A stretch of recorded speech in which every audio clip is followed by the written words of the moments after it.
Hello guys, my message for today is very simple. By the way, this is Mthokozisi, the author of Step Out of Your Comfort Zone and Start Living Your Dream, the Imperfect Father, and Inspiration to Thrive and Succeed. My message today is very simple.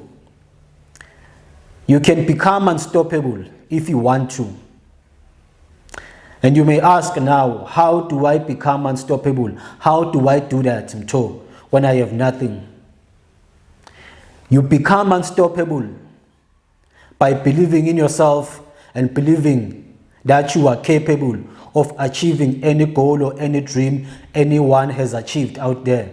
I believe if somebody else can do it, then I can do it too. If I put my mind to it and if I'm willing to invest time in learning about it and applying what I learned, because knowledge is not just power. Knowledge is power when it is applied.